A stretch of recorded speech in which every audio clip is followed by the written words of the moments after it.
the conversations we had backstage, obviously highlighting this particular matchup. TOKIDO facing off against an Aqui, a character specialist, BROSKI Aqui, I should say. He's had this type of experience with Cutter, right? I don't know how often they got to play outside of Street Fighter League because they didn't get to intertwine in their paths, but I imagine they had that one-on-one, they've had that time to theorycraft as well. But in your opinion, how do you feel TOKIDO going up against this particular matchup is going to be different? Well, Run Shoryuken plays a massive role in this matchup. It avoids the Nightshade Pulse, it can get past or with punish a Light Serpent Lash hit, it can help out with certain things. So BROSKI has to be very attentive towards his spacing. But then when you get trapped in the corner as Aki, it is incredibly difficult to try and get out outside of that hop just there. I think one of the things we talked about too prior to coming up on stage is that BROSKI could be a little bit more aggressive than most Akis have been in general, with all four of them in the world, right? But so this type of different look is something TOKIDO might not be ready for. That poison is ticking down with back-to-back throws. You could have been able to snipe that, I think. Gonna get the conversion here is TOKIDO. Can he sneak in another throw? Yes, he will. What's the choice gonna be from BROSKI? And he takes another grab. And I promise you, I am hoping his personal opinion on Ken doesn't get the better of him and psych him out here, because again, we talked about it. Drive Rush is an integral part of Aki's gameplay. Massive frame advantage. She's been going from strength to strength as a character. And he is one of the most intricate and optimal Akis we will see in this game's lifespan. Oh, that is a beautiful call out against the Nightshade Pulse, knowing full well it wasn't going to be fast enough. Mugen right, spinning that level 2 already. TOKIDO to the roundhouse. Yo, he just got clipped by the standing fierce right in the face. This is a target combo conversion now, unfortunately. And does the Venomous Fang to get out? He tried to slip back in. Oh.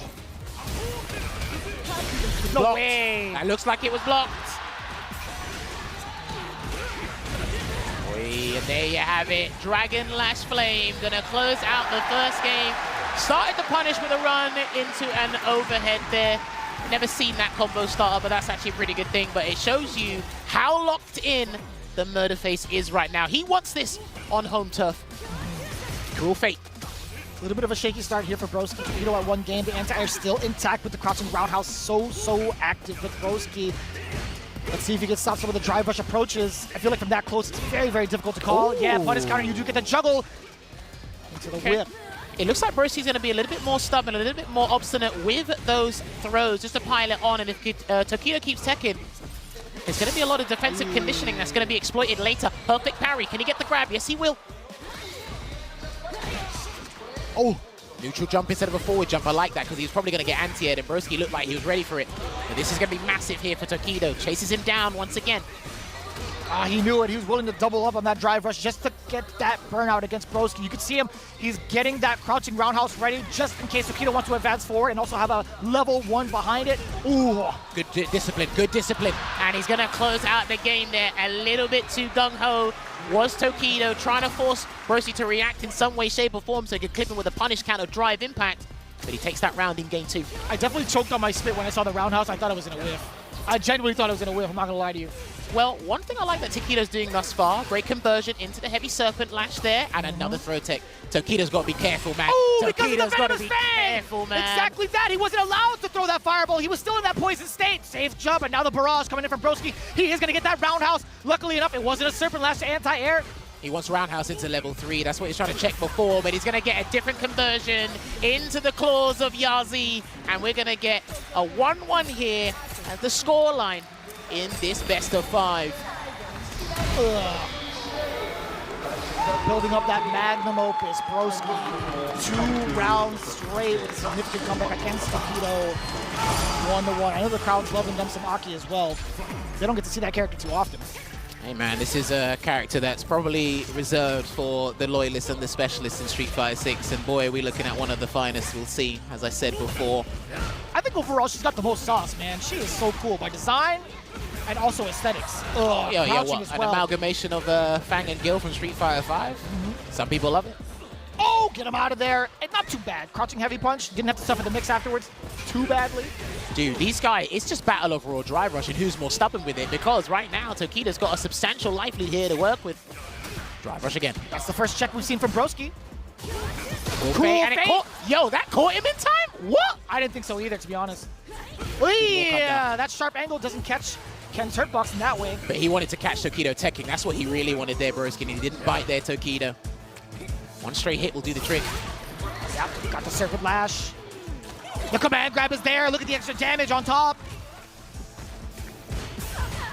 All right, gets a grab again. TOKIDO, what's the choice going to be? Because if he rushes in again, and a good jump away.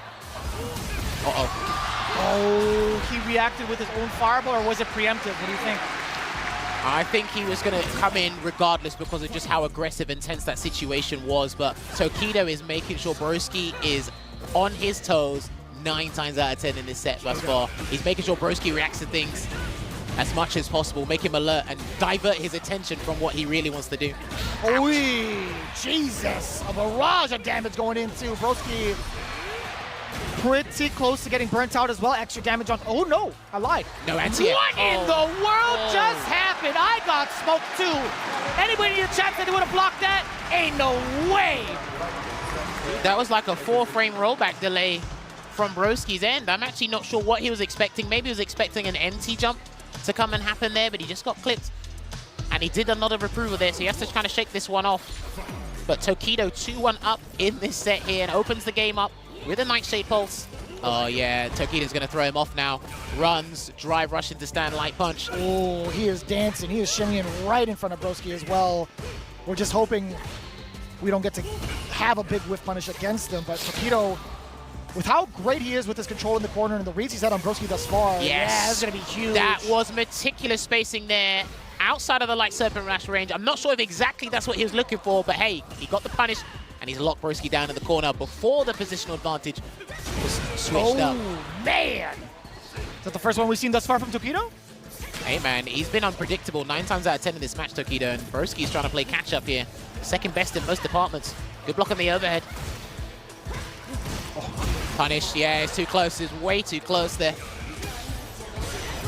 Nightshade Pulse. Oh, that was a little bit awkward too. You saw the attempt. I wonder if standing roundhouse would have been a little bit more effective at that shallow range. I don't think so. I think it was a dead zone regardless of what button he would have used there. But it's going to be match point here for TOKIDO. So BROSKI's going to have to pull a capybara, not a rabbit out of that. It's going to have to be a capybara out of that. Anti-air with a Serpent Lash again. And another throw tech here. He's confident in his defensive choices against Aqui TOKIDO. I'm really impressed with what I've been seeing. TOKIDO really catching the timing upon BROSKI too with that throw. We love that perfect parry, cool fade, extend the combo into the Serpent Lash, drive up on in there. Man, that overhead has not been effective against TOKIDO thus far, unfortunately. He's got to condition him to block, but I'm not sure BROSKI's going to get another chance because of the delayed grab. Here we come. Here he comes. He can't tech. BROSKI has to be careful. Oh, no! And that's going to be it, ladies and gentlemen. BROSKI will be knocked out of the tournament and rejects on TOKIDO will advance.